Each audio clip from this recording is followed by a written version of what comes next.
Good morning. Good morning. When Beth asked me to speak, my first thought was, how am I possibly going to follow up the presentation that Melissa gave last week? But nevertheless, I agreed. So last week, Melissa told us how much it actually costs to run the church, and that a lot of the church's finances go to simply maintaining the church building and the church grounds. And truthfully, when I drop my envelope in the plate every Sunday, that's pretty much how I assume that the money's being used. But then I started to think a little bit more about it.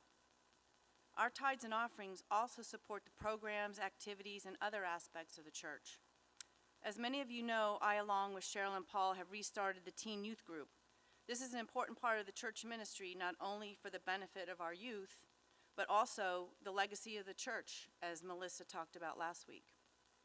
One of our typical youth meetings includes an activity, either at the church, such as movie night or painting inspirational rocks, or an activity off-site like bowling.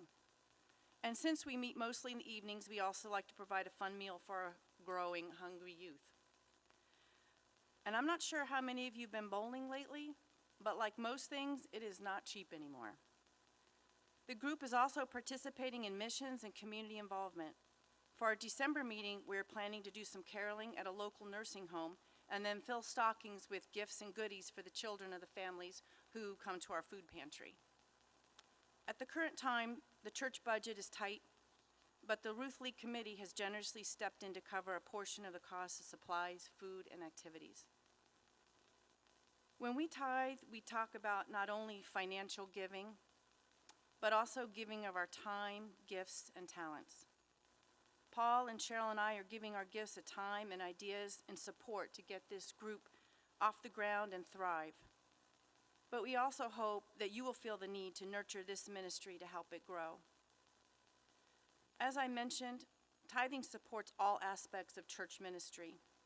Another important facet is music ministry.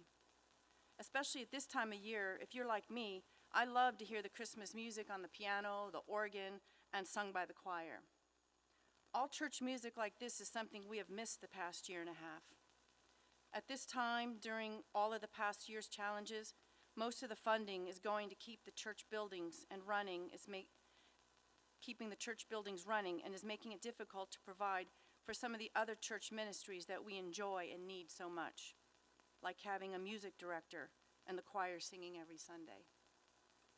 And according to one website, music ministry is one of the most vital ministries in the local church and should be viewed as a sacred office.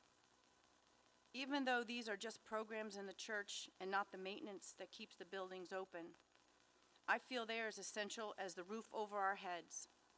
Again, the ministries like the youth group and music ministry count on your offerings, gifts, and talents in addition to the financial support to keep them active, thriving, and alive.